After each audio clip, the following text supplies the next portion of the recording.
हम्म। नहीं नहीं नहीं, नहीं नहीं, आप पहले आपको अपर वैराग्य होगा। सुने और देखे हुए विषयों के प्रति जो वैराग्य उत्पन्न होता है उसे अपर वैराग्य कहते हैं। और योगी को वह सबसे ऊंचा वैराग्य होता है कि जब योगी को सतरजतम इन तीनों गुणों में तृष्णा हट जाती है, तब उसे जो है पर वैराग्य कहते हैं। ठीक है। और जो अपर वैराग्य होता है वह स्थिति जो होती है वो संप्रजात की होती है, और जो पर वैराग्य की जो स्थिति होती है वो असंप्रजात की होती है, और अपर संप्रजात की होती है। ठीक है। और योगी को जो है जब धर्ममेध समाधि प्राप्ति होती है, तब जो है तीनों गुणों से वो पृथक होता है। जब संप्रजात समाधि की ऊंची अवस्था में जाता है तब उसे धर्ममेध मिलता है, और जब धर्ममेध समाधि मिलती है तब योगी जो है इन सतरजतम गुणों से पृथक होता है, अलग होता है। ठीक है। तब उसे विशेष ज्ञान की प्राप्ति होती है, धर्ममेध समाधि जिसको बोलते हैं। वो धर्म में स्थित हो जाता है, तब वह धार्मिक कहलाता है। ठीक है। तब व्यक्ति को धार्मिक कहना चाहिए कि मैं धार्मिक हो गया। धारण करने वाला धार्मिक कहलाता है। हाँ, तब वह असली धार्मिक कहा जाता है। मैं अपना व्यक्तित्व बता रहा हूं। ठीक है।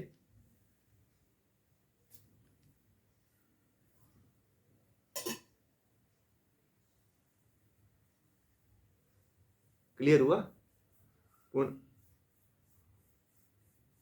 हाँ, धर्ममेध समाधि जैसी ही उसको मिलती है, वह पूरी तरह से परिष्कृत हीरे की तरह शुद्ध हो जाता है, पारदर्शी हो जाता है। फिर आत्मा जो है आपकी शुद्ध स्वरूप में आ जाती है। क्योंकि कल जब संप्रजात समाधि बताएंगे ना तो पूरा क्लियर हो जाएगा ये बात। इस संप्रजात समाधि की 4 समाधियां हैं, उसके भाग हैं संप्रजात समाधि के। तो जब वह पढ़ेंगे आप लोग तो वो क्लियर हो जाएगा। तो इसका प्रयोग कैसे करना है? ठीक है। इसका प्रयोग आपको ऐसे ही करना है कि हमें जो है इन गुणों के प्रति वैराग्य की भावना उत्पन्न करना है कि इन गुणों में कुछ नहीं रखा है। इन गुणों को ही पृथक करने से, जिनको हम लेकर के अपनी सत्ता बनाए बैठे हैं, इनको छोड़ने से ही मुक्ति मिलने वाली है। कितने लोग तैयार हैं कि जो हम हैं उसको यदि हम मिटा दें तो हमें समाधि मिल जाएगी? बताओ आप, कितने लोग मिटाने के लिए तैयार हैं अपने अस्तित्व को?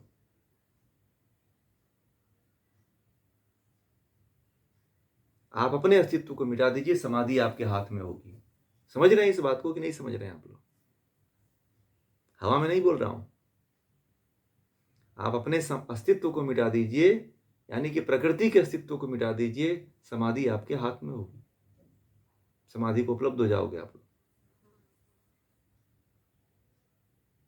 क्लियर हुआ बात? इसी को शायर लोग, इसी को अलग अलग लोग अलग अलग तरीके से बोलते हैं, शब्दों के जाल गुथ करके बोलते हैं। ठीक है। कि अपने आप को मिटा दो तो उसको पा जाओगे। सूफी लोग गाते हैं इस तरह के गाने बहुत ज्यादा।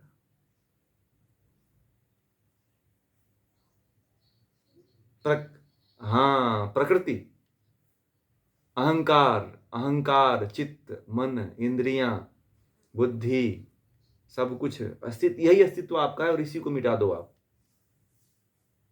आप हो ही नहीं, मानो कि मैं हूं ही नहीं। इसको ही नष्ट कर दो, फिर आप देखो कैसे संप्रजात और संप्रजात समाधि दोनों प्राप्त कर लोगे। क्लियर हुआ फंडा? बहुत आसान है भाई, इसमें कोई कठिनता नहीं है। अगर जिनको भी नहीं समझ में आया वो बताएं। कुछ यदि कोई ऐसा संदेह लगता हो तो हमें बताइए, परंतु इसमें कोई संदेह की बात ही नहीं है।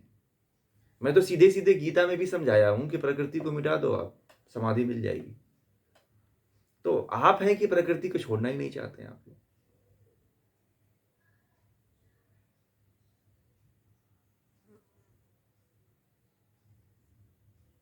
कौन चाहता है मिटा?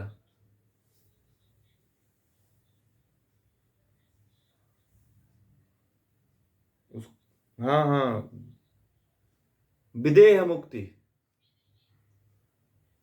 तो विदेह मुक्ति तभी मिलेगी, यानी कि शरीर रहते हुए शरीरहीन हो जाइए कि मैं शरीर नहीं हूं।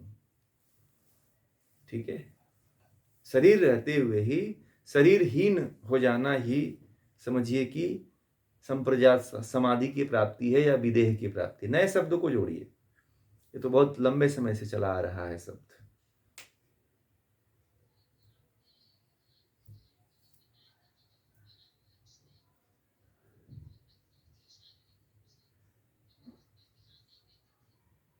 हाँ, तो वो शरीर से मुक्त हो चुके थे ना।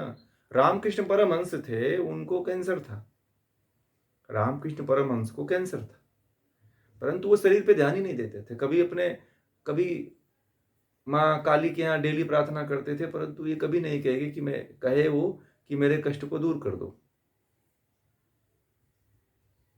क्योंकि वो शरीर से मुक्त हो गए थे। शरीर की क्या करेंगे, शरीर के क्या, जो नष्ट ही होने वाला है उसकी क्या मांग करोगे आप जाते हो, आप संसारिक लोग मांग करते हैं कि मेरा ये रोग ठीक कर दो, क्योंकि वो अभी इन इंद्रियों से ऊपर उठे ही नहीं। ठीक है, वह प्रकृति से ऊपर उठे ही नहीं, प्रकृति से अपने आप को, गुणों से अपने आप को अलग कर ही नहीं पाए। तो इसलिए गुणों के लिए वो जाके मन्नतें मांगते हैं, बालाजी जाते हैं, सोना चढ़ा आते हैं कि सोना चढ़ाएंगे तो हमें शरीर में कुछ फल मिल जाएगा।